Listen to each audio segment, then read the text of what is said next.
কষ্ট ছাড়া কোন জিনিসটা হয়? কোনো জিনিসই কষ্ট ছাড়া হয় না। সকালে ঢাকা থাকি, তো বিকেলে গাজীপুর থাকি। কত কষ্ট করে যাচ্ছি, পরিশ্রম করে যাচ্ছি। এখন দেখা যাক সামনে কি হয়, কষ্টের ফল নাকি সুমিষ্ট হয়ে থাকে। এখন দেখা যাক, কষ্ট করতে থাকি, একটা না একটা সময় যেয়ে তো সেই ফলটা পাবো, এই আশায় আছি আর কি। যাই হোক, আমরা কিন্তু পরিবারের সবাই মিলে গাজীপুর রাজাবাড়ি গিয়েছিলাম। আর রাজাবাড়ি তো আমাদের একটা বাগান আছে, সেই বাগানটা দেখার জন্য, আর সেখানে কিছু নতুন গাছ লাগানোর জন্য। নতুন গাছ বললে ভুল হবে, কিছু গাছ লাগানো বাকি আছে, সেগুলো লাগাবো। আর যে গাছটা আমরা ঢাকা থেকে নিয়ে যাচ্ছি, এটা হচ্ছে মেহেদি গাছ। আর এই মেহেদি গাছটা বাগানে লাগাবো। আসসালামু আলাইকুম, আশা করি সবাই ভালো আছেন। আলহামদুলিল্লাহ, আমিও আপনাদের দোয়ায় ভালো আছি। গাজীপুর গেলে আমার কাছে সবচেয়ে বেশি ভালো লাগে যে রাস্তাটা দিয়ে যাচ্ছিলাম, সেই রাস্তাটা এত ভালো লাগে। চারিদিকে সবুজ, আর মাঝখান দিয়ে সুন্দর একটা রাস্তা। যাই হোক, আমাদের বাগানের কাছাকাছি চলে আসছি, কিন্তু বৃষ্টির কারণে আমাদের সেই গেটের তালাটা, বাগানের গেটের তালাটা খুলছে না।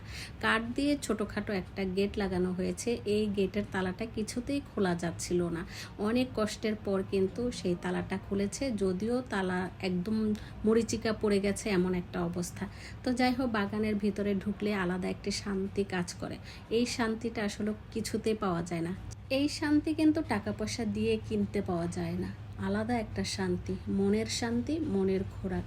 আমার স্বামী তো বাগানে ঢুকে সে প্রতিটা গাছগুলো দেখে নিচ্ছিল, আর যে বাগানে কাজ করে উনি কি কি কাজ করলো সেগুলো খুব ভালো করে খেয়াল করে দেখছিল।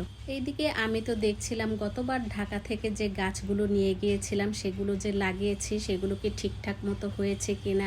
ঢাকায় আমার বাসায় বারান্দা বাগানে যে গাছগুলো ছিল, আমার পছন্দের যে গাছগুলো ছিল, সেগুলোই নিয়ে গিয়েছিলাম। কাঠগোলাপ নিয়ে গিয়েছিলাম, বাগান বিলাস নিয়ে গিয়েছিলাম, আবার নতুন করে মেহেদি গাছ নিয়েছি।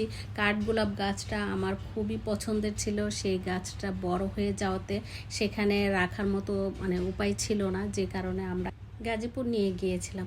এইদিকে বাগানে যে কাজ করছিলেন তাকে আগেই বলা হয়েছিল বাগানে যে গাছগুলো আছে সেই গাছের নিচে যত ঘাস আছে ঘাসগুলো পরিষ্কার করে মাটি খুঁড়ে তারপর সার দেওয়ার কথা। তো যাই হোক, আমরা যে দেখছিলাম তিনি কাজ করছেন, তো তার কাজগুলো আমার স্বামী খুব ভালোভাবে দেখছিল।